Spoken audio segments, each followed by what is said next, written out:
My daughter Emily died 32 days ago, 15 years old, fentanyl overdose behind Winco and Home Depot. She died alone in a tent in depravity.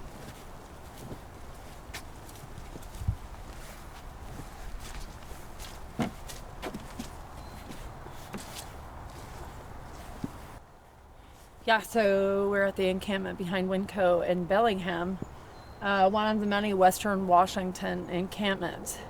This is the new modern America. This is what we're calling compassion. This is what we're calling helping people live in their dignity.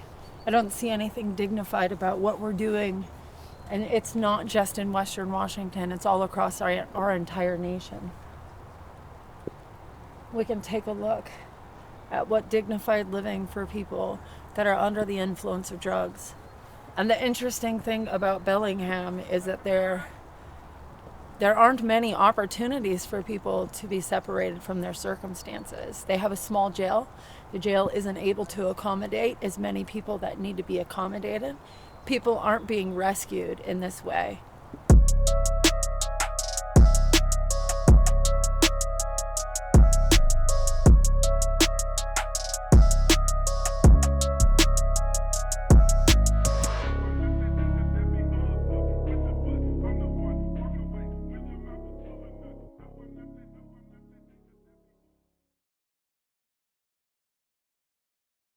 So if we could just start with you guys telling me your names, and then we could talk about why we're here today. Ed Hallis. My name's Julia Menke. I would like to thank both of you for sitting down and talking with me today, and we want to talk about your daughter Emily. And I would really love for you to tell me a little bit about Emily's life when she first came to be with you.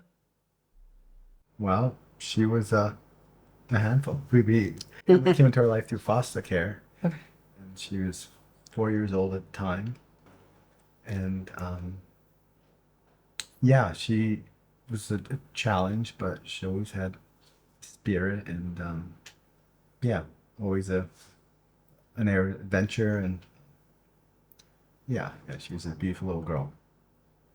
Emily was the youngest of six, and we met her in December of 2011 when her older brother Lewis, who we were fostering also, asked us to find her and help him know where she was, because he knew where all of his other siblings were, but he didn't know where Emily was. So we reached out to the social worker and quickly discovered where she was. And boy, just asking that question invited the placement. So Emily came to live with us. So we spent our very first Christmas in December of 2011 with Lewis and Emily.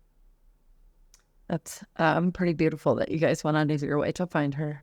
And, and I appreciate that she was a challenge. And I just wonder what that challenge brought to your life, because I've experienced those kind of challenges. And I know that they definitely made me a better person. So I was just curious what it brought to your life. Well, we had never had kids of our own biologically, so it definitely caused us to reach deep into our, parenting toolbox. I'm glad we had taken good training as a foster parent that had to deal with kids who come from trauma. And so, those tools really came in handy and worked through some of Emily's, moods and issues and emotional problems, We fostered for 10 years, helped a lot of kids. And Emily was the first little girl. For a while there, we seemed to be on a run of helping preteen or teen boys. So she was our first little girl. I think one thing that's really important that maybe people don't recognize is that parenting kids from trauma that have been through significant hard experiences, ACEs, adverse childhood experiences, certainly foster care is one of them. That is a totally different kind of parenting than parenting a biological child. Not that any parenting's easy, it's just different, definitely different. and you're working within a system and you're advocating for the child. Sometimes they are in a program where the biological parent is going through treatment or going through some kind of rehabilitation in order to get their kids home.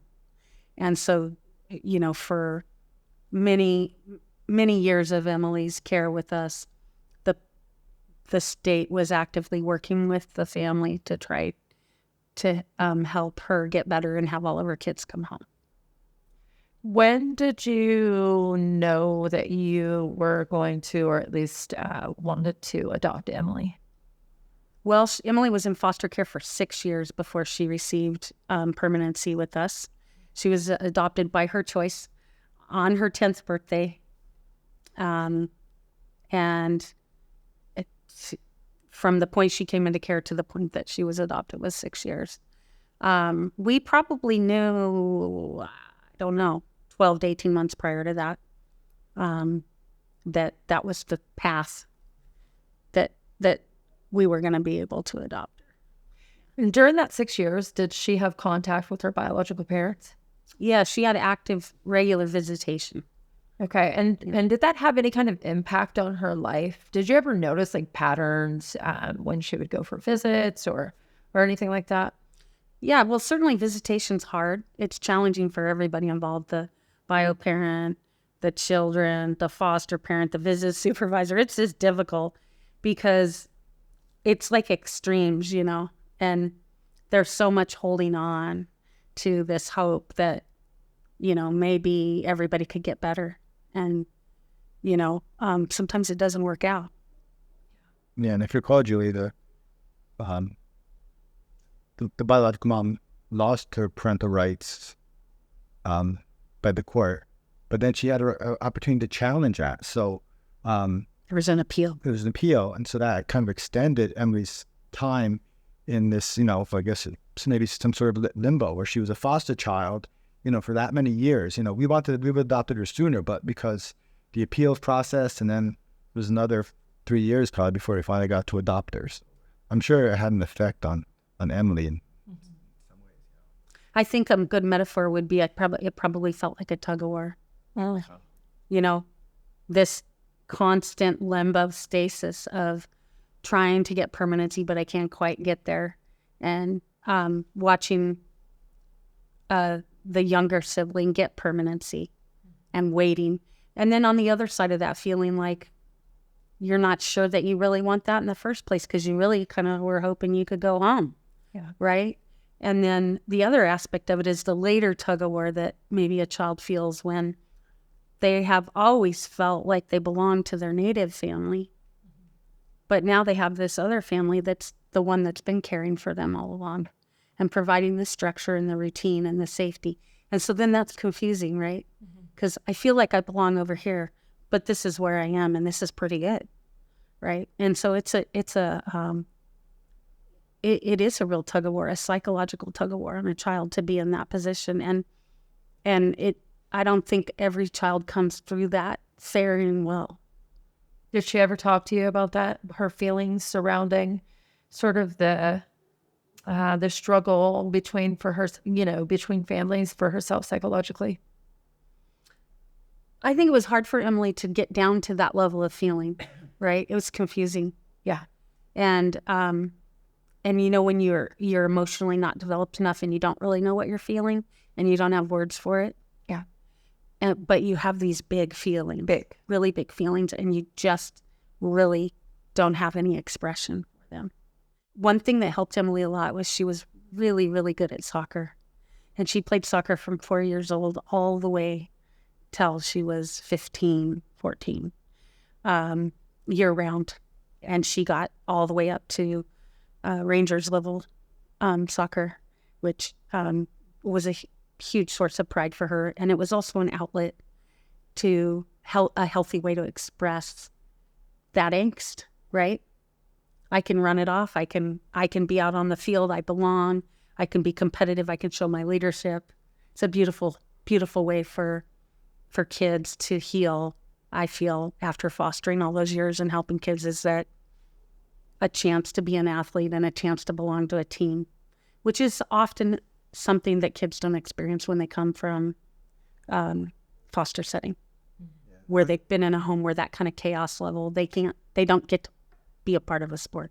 Yeah, it was an immense sense of pride for me because soccer is my favorite sport. So to see her out there excelling and doing well and building confidence as she learned about the game and learned about teamwork and making connections and friends, not just from the athletic standpoint, but in many ways it was such a good experience for her.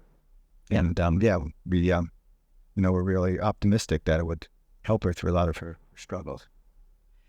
So it sounds like, just based on some of the stuff that you've been talking about, is that there were multiple contributing parties to her childhood for a significant period of time, not just you and the other parents, but the system and the multiple players there. And how challenging was that for you and for Emily as she was trying to figure out where her stability was coming from? Really challenging. Yeah. You are constantly dealing with either a visit supervisor or a caseworker or a guardian ad litem, in some cases a CASA, the court, and all of those elements and factors are just really, really challenging and difficult. They're important, and you just have to work with it and deal with it the best that you can.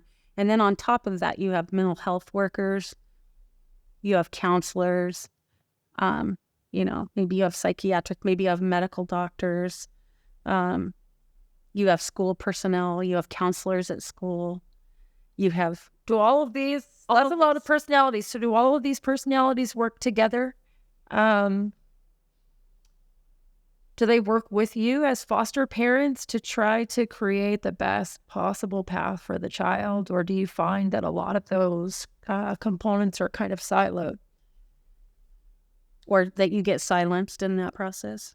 Yeah, and that everybody sort of is coming in with their own agenda, that maybe they're not super familiar with the child. Because that's kind of what was coming up for me as I was listening to you describe. And I would imagine that there are probably some of those personalities that have a little more engagement with the child. But I'm just curious because I know that our system is really sort of unique here in Washington State. And, and so I just wonder how much of a flow you all have with each other if everybody is sort of working together for the same intended outcome with the same process. Sure. If that makes sense. Do you want to take us down?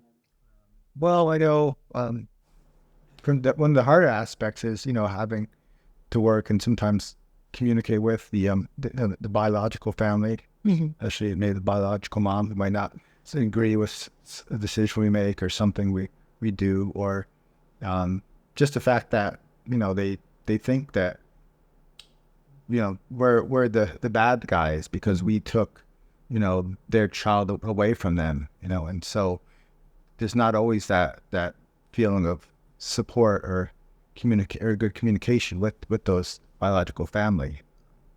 You sometimes get villainized in the process. Another thing that I would find that sometimes experts or, school personnel would think that they knew what was best for Emily without consulting us. Yeah. And it's like, man, I mean, you find sometimes like where the school is trying to take the place of the parent. And I don't know that it's intentional. I don't actually know what forces are going on there that creates that, but where, instead of your child feeling like they can come and talk to you about what they're going through, there's all these other people there that would love to step in and take that role from you. And so pretty soon your trust and bond relationship can be rocky because there's these strong advocates that I think mean well, but sometimes it seemed like you, as a parent, you were getting your hands tied. Mm-hmm. Also laws that we experienced during this whole process and discovered as we went. For example, when Emily turned 13, we were no longer allowed to advocate for her through her doctor. because kids are allowed to have their own relationship with the doctor. And so this partner that you've had all along that's helping you help Emily with her behavioral health, her mental health, her physical health, it's like comes to a screeching halt, and you don't even know it's wasn't even aware. It took a little while for me to figure out that the doctor really could not or didn't really want to hear from Ed and I about what we thought was best for Emily, because the child can ask that communication doesn't happen. So that's just not just with the doctor, but that law exists for counselors. And, you're kind of on the peripheral at that point. Is sort of interesting. You're paying the bills, you're transporting, and it isn't until like something really serious or large happens that system doesn't work anymore. And, oh, by the way, we do need you parents. So let's fast forward to preteen and teen years, because that's really, I think we were kind of gliding along there for a while until the preteen years. And then that's when things started getting really, really difficult, because you're limited on how much you can advocate or what resources you can get there.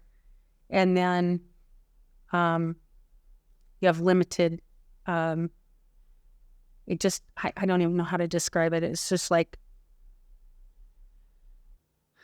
have limited authority in her life or even consent to help support. Yeah, lack of control. Right. And that's for every parent, not just foster parents. And it does make it very challenging to parent your child here. Is that kind of when you noticed a shift with Emily? Was it around sort of the preteen, sort of consent age that things started to shift? Yeah, 13, 14. Do you want to talk about that? Those just, and just like any kid, just incredibly curious, really wanting to explore, started really kind of wanting to run away and, trying that out, and kind of becoming more and more interested in, less and less interested in school. Of course, the pandemic has to hit, right? Kids are isolated. The lockdown was devastating. It had a severe impact on our whole family's mental health, but certainly a devastating effect on the kids. A very limited amount of resources to help. And of course, this is going on for all families, right? So at that point, you guys were adoptive parents. So she was now essentially in the same bracket as a biological child. Is that how that works? Yeah. Okay. From age 10. Okay. So I don't know how to, in a nutshell, how to summarize, just basically a lot of running and a lot of experimenting with drugs and alcohol, a super high-risk behavior. So what kind of drugs did she start out using? And how old was she? I'd say 13.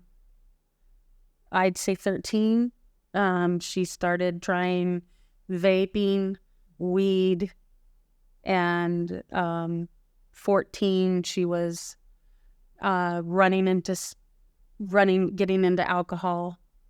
The summer, did it spiral pretty quickly? Yeah, she quickly moved through those, like very fast, from vaping to weed, probably even simultaneous. Were you familiar with her friend base? Because I know that it broke up a bit. It's because of my own teenager, but it broke up a bit. The friend base kind of changed a little bit, shifted through COVID. And so I just wonder if, she maintained the same friendships, or if you were, familiar with everybody, because social media has also sort of prohibited us from knowing everything that's going on with our kids. Sure. I know in the pandemic, I think she after the pandemic, lost contact with some of the friends and connections she had made through soccer. And I think she did start kind of, especially when she entered her freshman year of high school, started, gravitating towards, different friends that maybe were not the best influence on her at the time. In October of her 14th year, 15th year, October of 20. What year? October of 21. She ran. She ran. That was her final run, and she ran across town to her biological grandma's apartment. And that's when we really started having less ability, to parent her, and we're pretty thwarted. We were reaching out and attempting different things, and finally we took out, we filed for an at-risk youth petition through the juvenile court.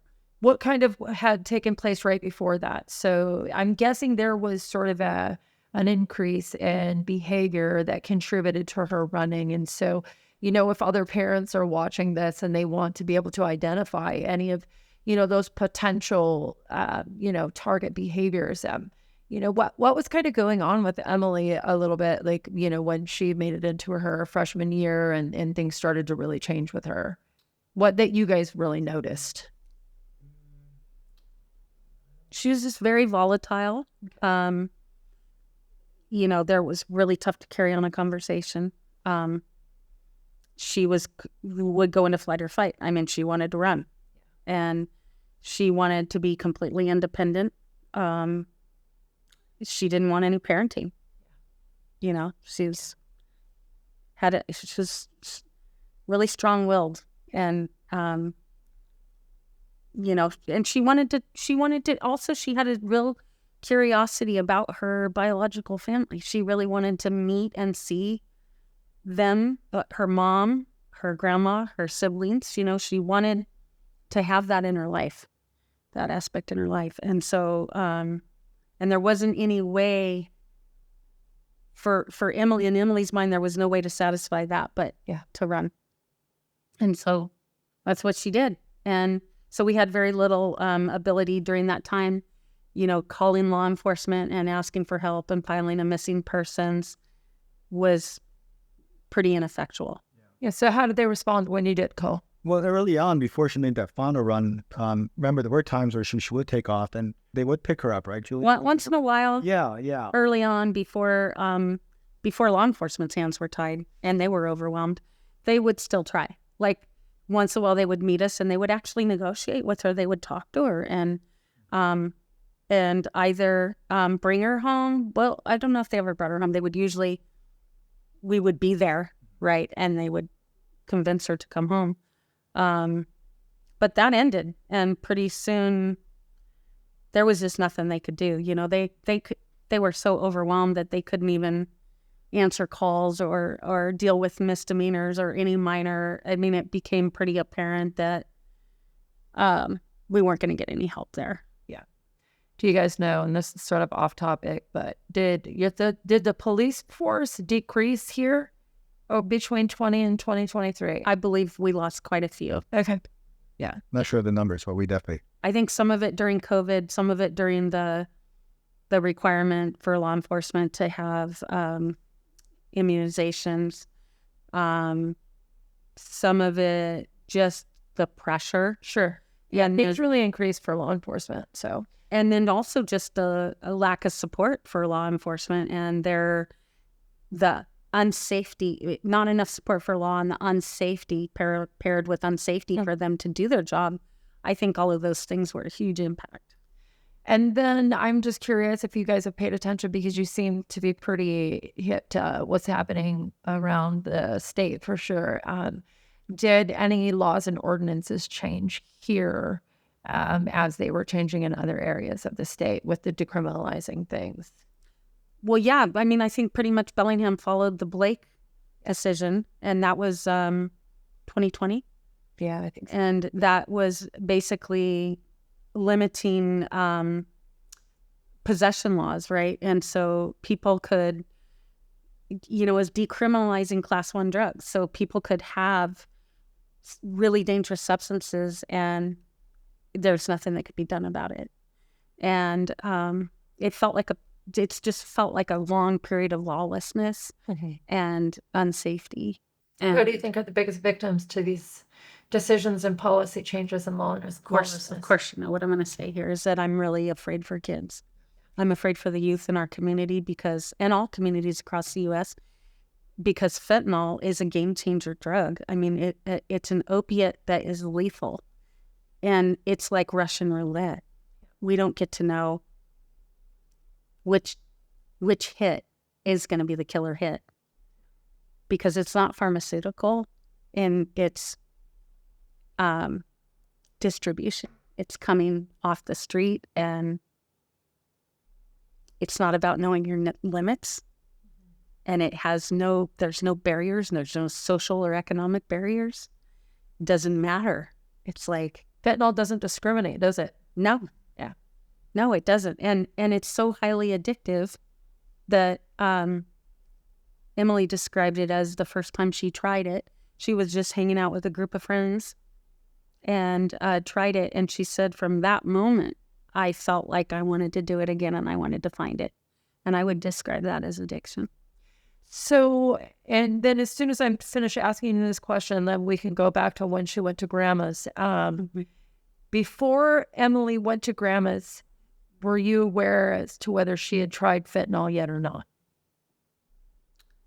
I don't believe Emily. I believe the first time Emily tried fentanyl, because she told me, was in August of the few months preceding her death. Okay. Yeah, so let's get back, now that I've distracted you, That's okay. let's get back to when she went to Grandma's. Yeah, so just during that time, our parenting kind of revolved around trying to set up guidelines around her, trying to help from the sidelines. In the beginning, we were still trying to take her to soccer, trying to get her to school, trying to help her with school and with the things that were going on at school, the behaviors, the suspensions. So family counseling. And yeah, We have that family preservation services set up where we would meet, with her, try to talk about our issues and try to reestablish some communication and rebuild our relationship with her. And it was not successful. no, very ineffectual, but we did try that. And then we also did, we kept her contacts, tried to keep her advocacy, her safety net around her, and not change that. So we still had her with her primary care physician and trying to follow up on all those things and make sure she got there. It wasn't always easy. Lots of counseling. And did she show up for those things? Sometimes we would try to go get her. Sometimes we would work with her grandma, and it was just hit and miss, because at that point she was really, really running pretty hard. We were able to get an at-risk youth petition through the juvenile court. Yeah, that set some kind of guidelines. And look, you got to go to school every day, and you need to follow up with your counseling. You need to follow up with your medication. You need to be home by a certain time. Have a curfew, basically. What were the consequences if she didn't follow through on those things? Well, it was pretty minimal. What would happen is you'd be found in contempt of your at-risk youth order. And then after contempt, there were very limited things that could happen from that because of the situation in the courts. So the juvenile courts were really affected as well, right? So at-risk youth petitions don't have a lot of teeth at this time. During this time that was happening with Emily. And I'm not sure if they're much better now or if they're getting better, but at the time it was just, we were doing whatever we could do. Yeah, I think in her first contempt violation, she had to write an essay saying how she would do better in the future. Yeah. Not Not a lot of another one was solid support behind that. Yeah. Yeah. Another one was pro-positive. What was the wording? There was special wording around, like, if she could go to counseling, she could do those things, those hours counted toward her fixing her contempt. So we were doing that, and we were getting, one of the helpful things we thought was helpful was, the follow-up through the court, and then the hearings, and then also she would have random UAs. So these random UAs were kind of, I think for quite a while, were helping Emily, because she knew, I'm going to be held accountable, right? And were they testing for every possible substance? Well, we thought Right. You guys probably weren't aware. that they were. But what happened, if you want to fast forward to that summer, August, September, October, November, that time period right there, things were getting much worse for Emily. Her behavior was more erratic. We noticed that appointments and getting her to show up for things was getting harder. She started losing weight, and that was a pretty clear sign. Okay, something's really going on here. So we really started working pretty hard, trying to talk to her, trying to work with her, trying to work with the court, her counselors, her grandma, her siblings. And on January 13th, we did an intervention. That point, I'm not sure exactly when we figured it out, but we knew somewhere along that line that she was definitely addicted to fentanyl. And she got suspended not suspended, but what do you call it when you can't go to a school anymore? Expelled. Thank you. Yeah, she wasn't allowed to go to Options High School anymore, and that was because they had found drug paraphernalia and her erratic behavior. So we knew, okay, things are really serious, and we'd been trying to get her into treatment, which she was refusing. So we did an intervention in January. And saying you didn't have consent. You were not able to force her to treatment in the state of Washington. No. We had to go out of state.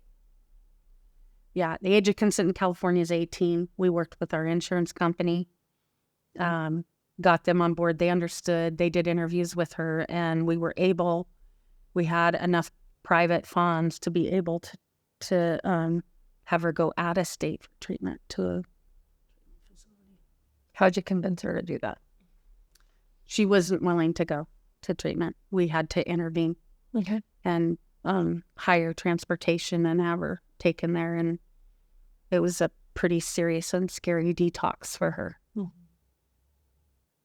you think that detox, the serious and scary detox, I'm guessing that she wasn't comfortable the entire time. Do you think that had a positive effect on her at all? Having had gone through that and recognizing. Like preventing her from wanting to relapse?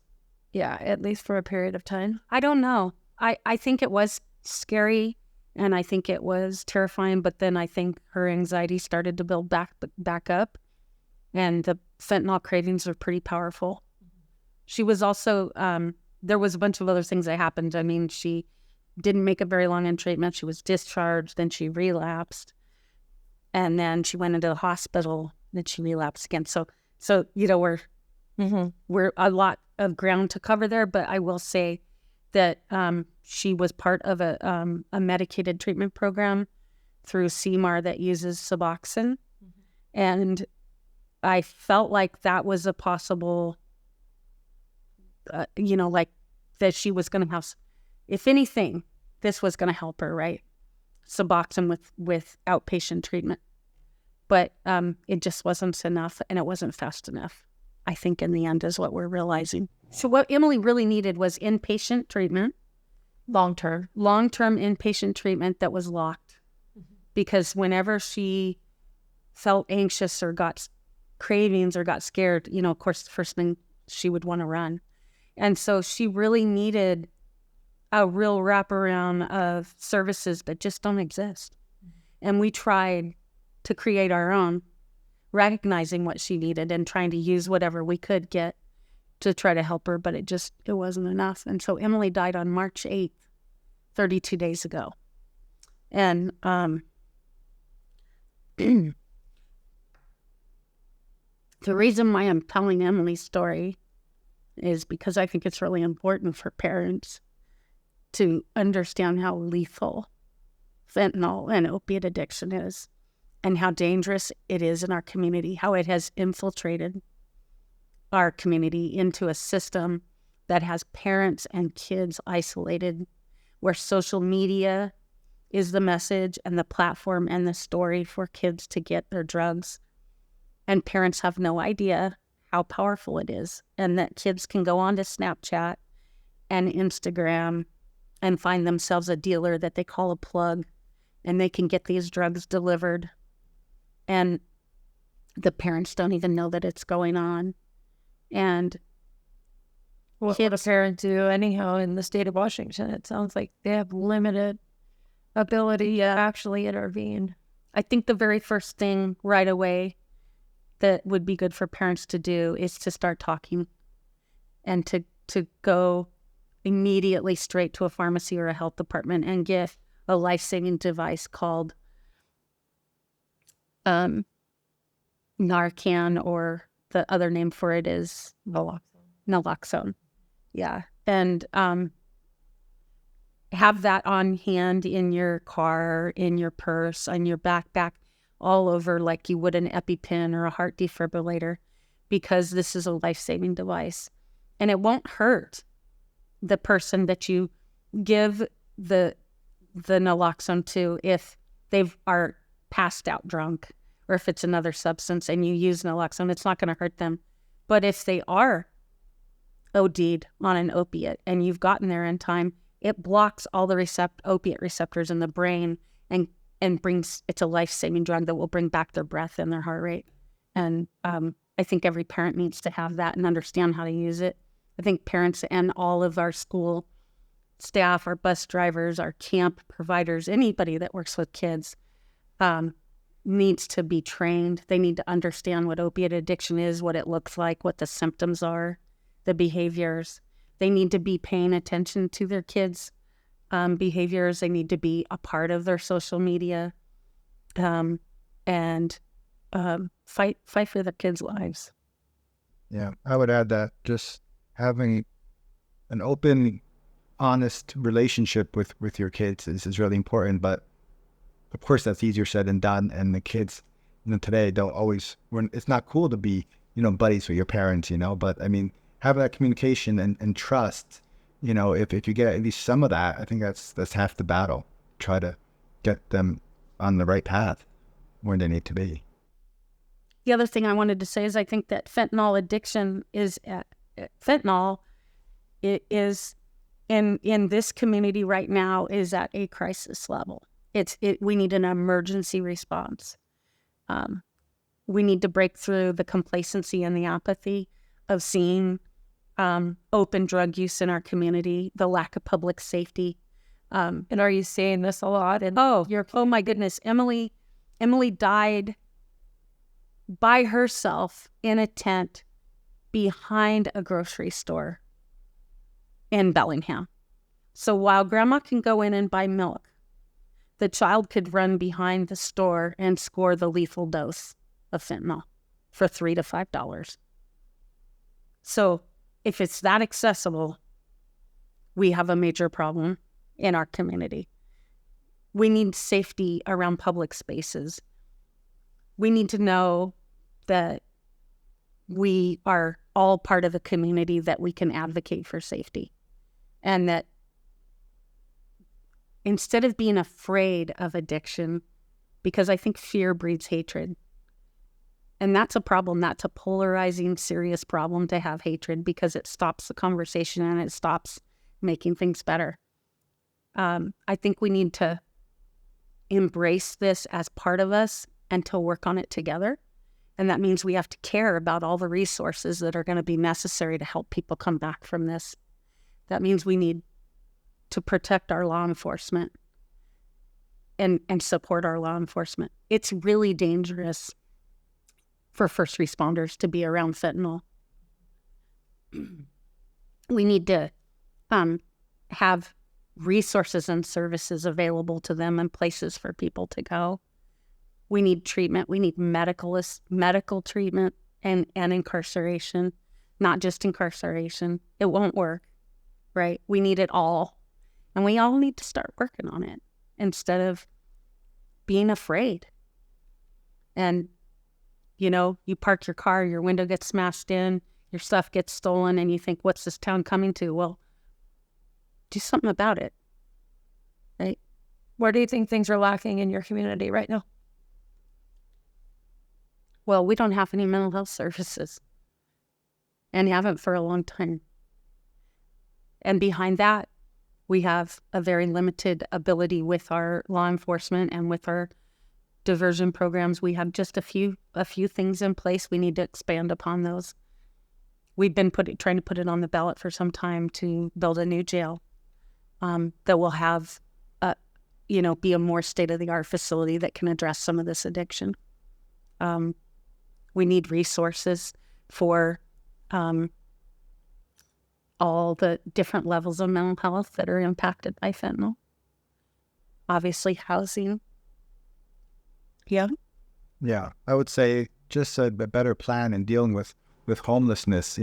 Some people say, okay, if there's homelessness, there's always going to be, drug addiction, which there is, of course, that connection there. But, there are people who just kind of look at these issues within a vacuum. They say, okay, we just want to deal with homelessness and, not worry about the drug issue. And so I think It's impossible. You can't separate the two. Exactly. So you need to have that solution that One is takes into account both. most commonly the cause of the other. So Yeah. Right. They're just so married.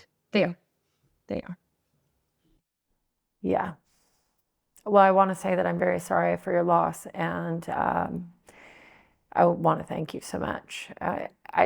Is there anything I would love to see some photos of Emily. So if you have any of those, it would be fantastic to see some. Yeah. She lived only 15 years, but she was a bright, full of energy. And, she had big plans. What did Emily want to do in her life when she grew up? She wanted to be an actress in Hollywood. She said, no, I don't need any acting classes. Those are for people who've been in the theater. I just want to go to Hollywood and a movie. She wanted to be on the silver screen. Okay.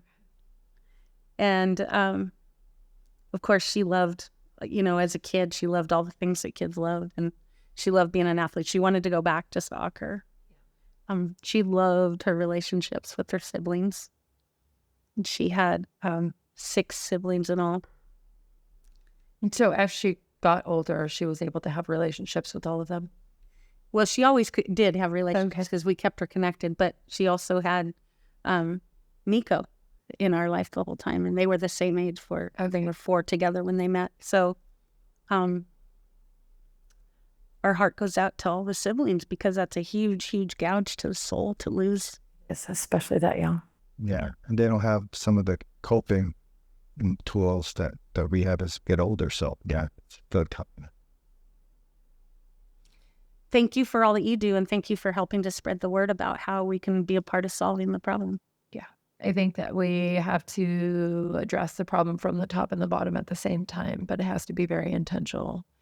I think we have a lot of people making decisions for situations that they have no experience with, and I have a lot of respect for lived experience and having that impact how we change policy and systems in our country. And so you guys are going to be a huge help in trying to push that narrative. I just was thinking, I was just wondering what, if you could each share whatever your favorite memory of Emily is. Mine goes back to when Emily was 5 years old. She'd just starting to learn how to ride a 2-wheeler, and there was an event called the Tour de Wakama, like a 25-mile bike ride that her older brother Louis was going to do it solo on his bike, but she wanted to do it also. So we ended up purchasing a tag-along bike to attach to my bike, and I just remember the photos of her, when she was too little. I couldn't get her biking gloves, so I borrowed these little work gloves from the garden store. And so this photo of her on this bike with the work gloves and having her bike helmet on, and she was just such a trooper. She didn't complain during that whole 25-mile ride. And to me, that showed her heart and her, one of her favorite words was she learned when she got older was persevere. And so that was something she knew how to do, was persevere. And anyway, that was a priceless moment for me. I'm going to say one of my favorite memories. There are so many, it's hard to pick one, right? But I'm just going to pick this one experience because it kind of shows her heart. And part of her soccer team, the kids all got together and they decided to build these packets that they could give out to somebody in need. And one of the things that Emily, whenever you would come off of the freeway at the freeway exchange, there'd be a person that would be holding a sign saying that they needed something. And that really bothered her. And that has proliferated immensely here over the years of her young life, right? So where it was not that common, now it's everywhere. And so when she made some Ziploc bags with her soccer team. And in the bag, they put like a pair of socks and a water bottle and I think she had a trail mix bar, things like that. I can't remember all the things, but one day we were going to go shopping, and we were at Trader Joe's, and there was a gentleman standing outside Trader Joe's with a sign that said he needed propane. And I think he had a kind of a setup where he was living out of his car. And she grabbed that Ziploc bag and shot across that parking lot, and I'm like, hold on, And when we got up to the gentleman, she was like, I have this for you, And he burst into tears and just got right down on her level and thanked her so much for putting that together. And he wanted to go through it with her. He wanted to open it and go through it. And he said he would take the water and he appreciated the trail mix bar because he was hungry, but that he couldn't use the socks because they weren't his size. And so would she please save those and give those to the next person? And they just had this incredible connection. And that was, Emily's heart was very empathic, and she cared about people that were suffering. And so I think that that's interesting little highlight of her life, considering what she went through herself. Thank you so much for sharing. Yeah. Didn't mean to make you cry. No, it's okay. I cry a lot when I talk to people. I just wonder how has the experience of Emily's life and then her very tragic death, how is it going to impact you moving forward? What will you focus on to try to carry Emily's name into something? Because I get a feeling from both of you that you will do something very powerful with this experience, and I know that it's very soon, but...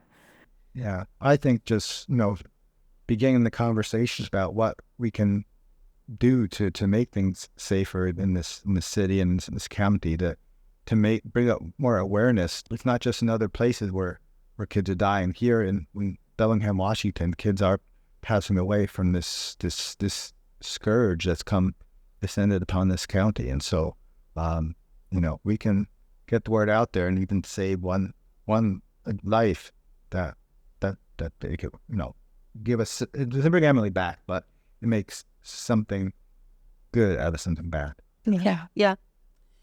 I think even in our sorrow, there's moments of clear-sighted recognition of where we can be proactive, where we can see something that's happening and recognize, because of our own personal lived experience, we can recognize what's about to happen to a lot of other people, and we can speak up. And I think it's important, to recognize that we all have within us that creative ability to affect change. We all have that. There is this duality in us that wants to maybe to be afraid or to hate or to push it away and say it's not in my backyard and it's not happening. But it's all part of all of us. And I think that this problem is so profound and so big and devastating that it's causing paralysis. It's causing overwhelm. People are like, a lot of people, when they learned that Emily died, for shock, right? But then, how do we even address this? Absolute overwhelm. Because it seems like when you, today, you went and visited the drug camp behind Home Depot in Winco, And when you see that level of depravity of life, you probably felt overwhelmed. No, But I you've seen- personally did not, you've because seen it. I lived that kind of life. So for me, it does not create overwhelm. It drives me to solve, which I have a very clear understanding of that. Yeah. But I can tell you this, that many times, I think when we are looking back at the entire picture and recognizing all of the multiple components, is kind of like taking a look at your tapestry as, foster parents, right? And we talk about all the different players.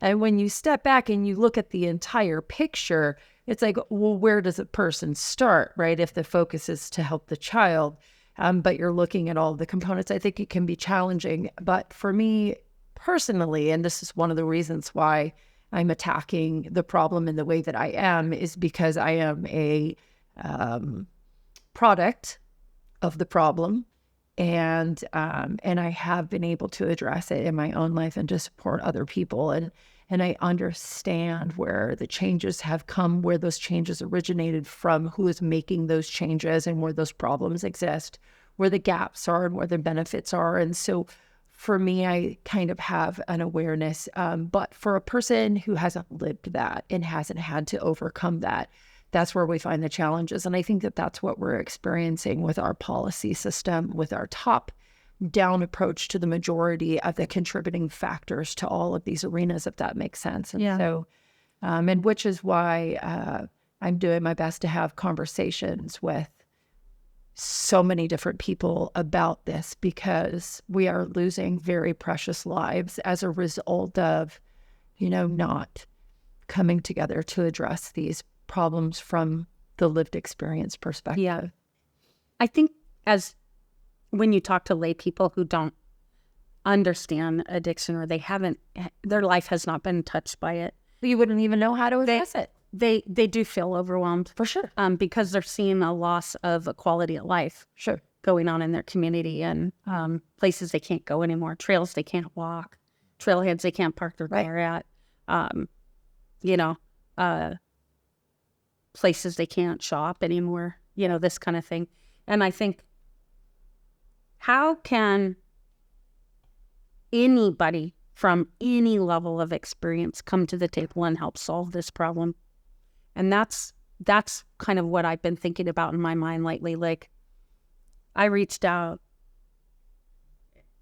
Ed reached out, and we called all of our friends and said, could you come to a city council meeting, and could you speak up about what you're seeing and experiencing in our community, so that we can at least start bringing awareness.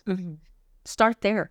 It is. Right? Start writing. We've eliminated the authority of a lot of different bodies of support. And when you talk about the police force feeling insecure about addressing certain things, is because we've taken authority out of their hands from certain levels. And so over the last 3 years alone, we've experienced an increase, a 44% increase, and could have went up by now. Last time I checked, the statistic was November. We've had a 44% increase in overdose deaths in our nation. I believe it's higher in Washington State, and a similar decrease in arrest and incarceration. You guys have been sort of hobbled in that area for a period of time because your jail capacity is quite different. I'm not sure what your juvenile facility capacity, but that's one thing that we've eliminated, and which is extremely problematic. There are definitely things that could be tweaked, and we can be very intentional in our approach to things.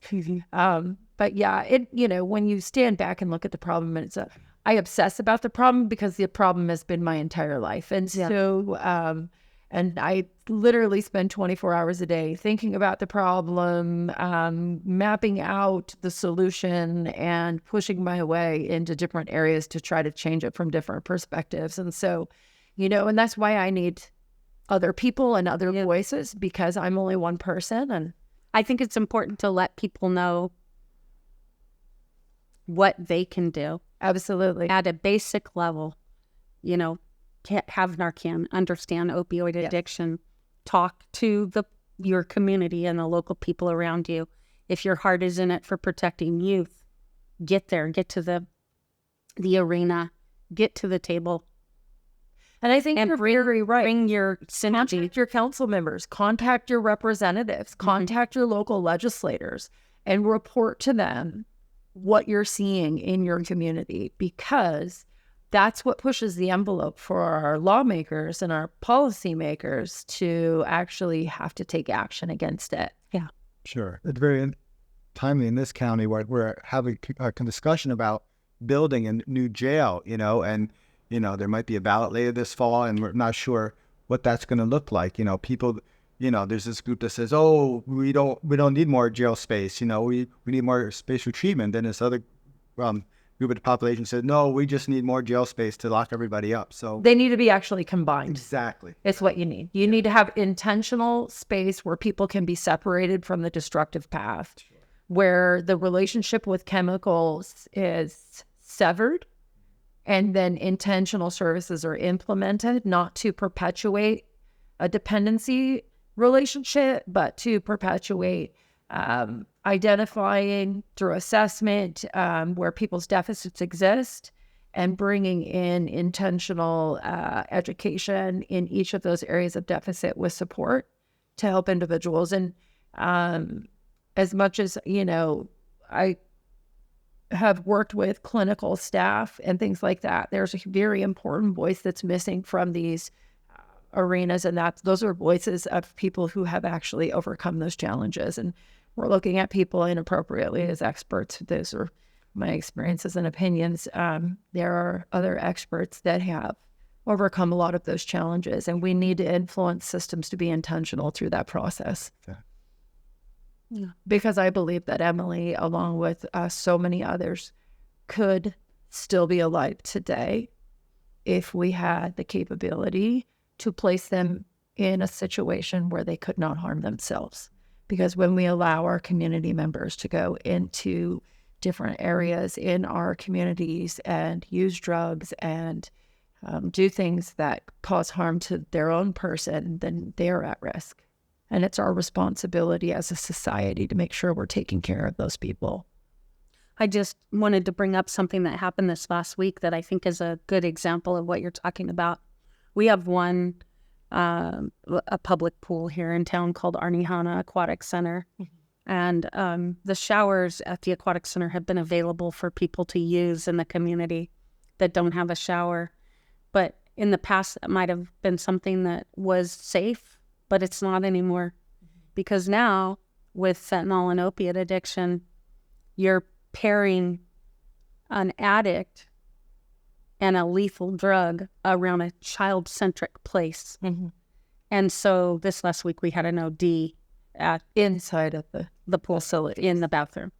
And, you think about a lot of parents, mom comes in and she might have her kids go into the boys' locker room or vice versa, and maybe not be there and not even know that threat existed. And I think that's, where we need to think now at a different level and at a different level of safety than we have in the past, because now we're dealing with a whole new drug. And it's like, I think, did you tell me that the Mission has a mobile shower unit? They do. What is it? What does it look like? What is it? Well, it's a big, it looks like a tractor trailer, but it's, has stalls in it basically, and they move it from place to place, and they can, just tie into the local sewer system, and just a shower facility that goes where it's needed. Yeah. And so I'm thinking, well, I think that's kind of how we have to start thinking. We do. We're currently exposing our youth to things that they shouldn't be exposed to. We're desensitizing them to a lot of things, and that's putting them in harm's way. We're telling them to accept certain kinds of intrusions into their environment where they were once safe to move about society. And that's not demonizing anybody. That is just using common sense, in my opinion. Yeah. And when we expose them to those kind of things, and then we have a system that says, well, it's their own personal choice and they have consent because they're this age, and, there's nothing we could do. We're at risk of losing our children to things like fentanyl overdose or trafficking or, a multitude of other things. And it's a real wake-up call. Like, as a parent, Ed and I met a soccer coach at Cornwall Park a couple of years ago to kind of meet up with the coach and have an end of season talk with the kids. And so we sat down under the picnic shelter, and within minutes, a person came up with their backpack and slipped not 4 feet from us and proceeded to use hypodermic needle to use drugs right there in front of our kids. And I thought, wow, at that point, we still thought the parks were safe. We still thought we could go there. And that was 2 years ago. Yeah. The personal impacts on everybody's life around safety are pretty profound here. And the problem is proliferating. I mean, I have a good friend who had a pop-up drug camp up here on his private property. As he was coming home from work, he saw a sign in a car that had an arrow that said, "Come over here." Onto his own personal property. Yeah. And there was already a tent there, and it was already all set up. They had already taken a weed eater and had cleared out a natural area, cut trees down, set up, and that fast. And had he not been driving down the road that day, he might have had a bigger problem by the next day. It's like, And he was able to successfully remove them. yeah, we called the homeless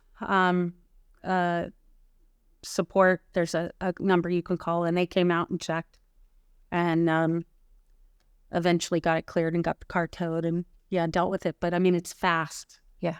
It's really fast. And so if people don't know what to do and they don't respond, it becomes a bigger problem and a bigger problem. And then pretty soon you can't get it cleaned up. Right. And then in terms of like public safety and just knowing that this place that you've lived at all along and that you've supported, that we don't become desensitized. Mm-hmm. It wasn't that long ago that when it was 10 degrees outside, really cold, and somebody was huddled in a doorway, that you would call 911 and you would ask for a welfare check. Yeah. Could you check on this individual, see if they could need a blanket, could spend a night in the shelter? Now, what's happened to me? I drive by. There's no way.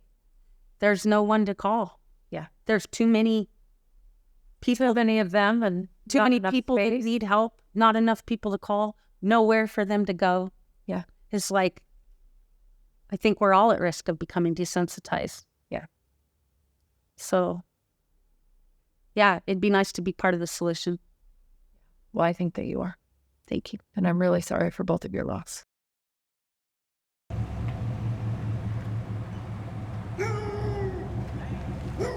Hi, council members.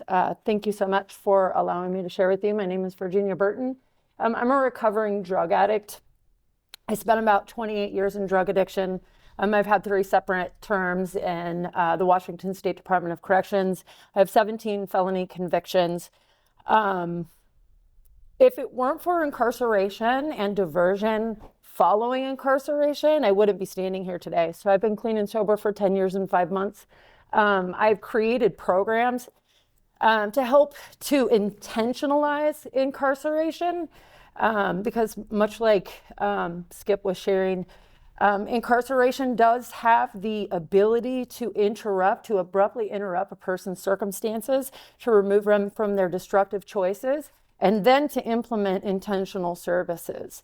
I was looking at some statistics, and it looks like 50 people in 2022 died of overdose deaths here in Bellingham. That's almost 1 person a week. And I've spoke to a number of parents who have children who have died. We can do better. It is necessary for us to do better.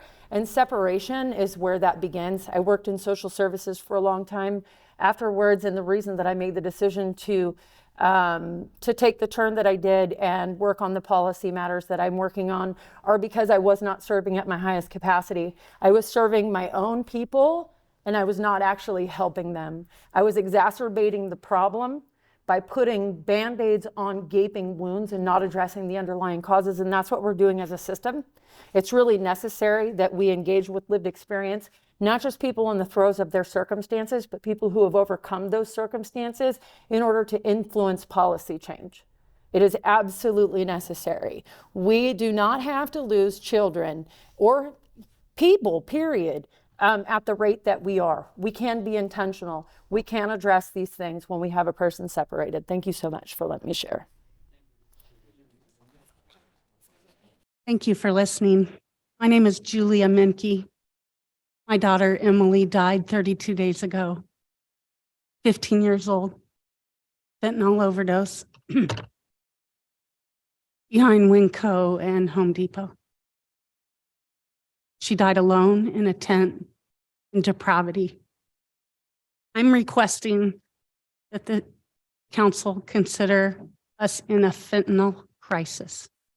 These open drug camps that we all see operating in plain sight need to be removed permanently, not just moved to a new store or location.